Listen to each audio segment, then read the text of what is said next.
हमारी प्लानेट पर कई अजीबोगरीब जगह है जो हमें एक अलग ही दुनिया में होने की एहसास दिलाती है।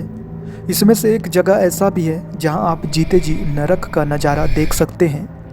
यहाँ पर दिन और रात लगातार आग जलती रहती है, चाहे मौसम ठंडी हो या बरसात। शहर से दूर सुनसान जगह, इसलिए तो इसे नरक का द्वार कहा जाता है।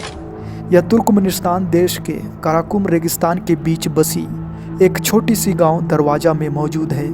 यह 60 से 70 मीटर चौड़ा और 20 से 30 मीटर गहरा है, जो कि लगातार 50 सालों से मीथेन गैस के जलने के कारण लिटरली एक नरक जैसा दिखाई देता है।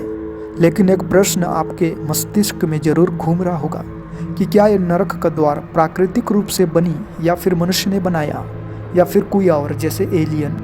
तो इसकी शुरुआत होती है 1971 में, जब यूएसएसआर के जियोलॉजिस्ट तेल की खोज में ड्रिलिंग ऑपरेशंस कर रहे थे।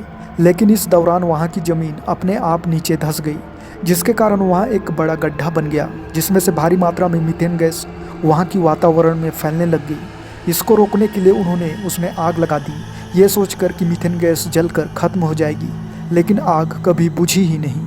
2013 में पहली बार एक आदमी जॉर्ज कोरोनिस इस क्रेटर यानी कि जलती हुई गड्ढे में घुसे और मिट्टी के कुछ सैंपल एक्सपेरिमेंट के लिए निकाली। कुछ दिनों के एक्सपेरिमेंट और रिसर्च के बाद जॉर्ज कोरोनिस ने हैरान कर देने वाली खुलासा करी। उन्होंने कहा कि इस क्रेटर की उत्पत्ति कैसे हुई ये कोई नहीं जानता। उन्होंने ये भी खुलासा किया कि वहाँ की मिट्टी की तल पर आज भी कुछ बैक्टीरिया रहती है, लेकिन ये बैक्टीरिया क्रेटर के आसपास की बाहरी सतह की मिट्टी पर नहीं पाई गई। वास्तव में इसकी कई सारी थ्योरीज हैं। वहाँ के कुछ लोग कुछ और ही इसके बारे में बतलाते हैं। आखिर कैसे बनी ये नरक का द्वार आज भी एक रहस्य बनी हुई है।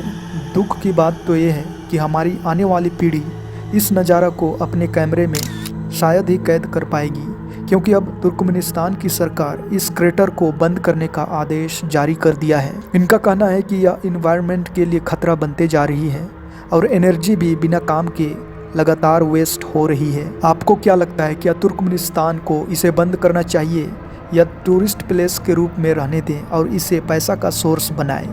आप हमें यह भी बताएं कि गेट्स ऑफ हेल यानी कि नरक का द्वार की कौन सी थ्योरीज को आप मानते हैं। कमेंट में ज़रूर लिखिएगा।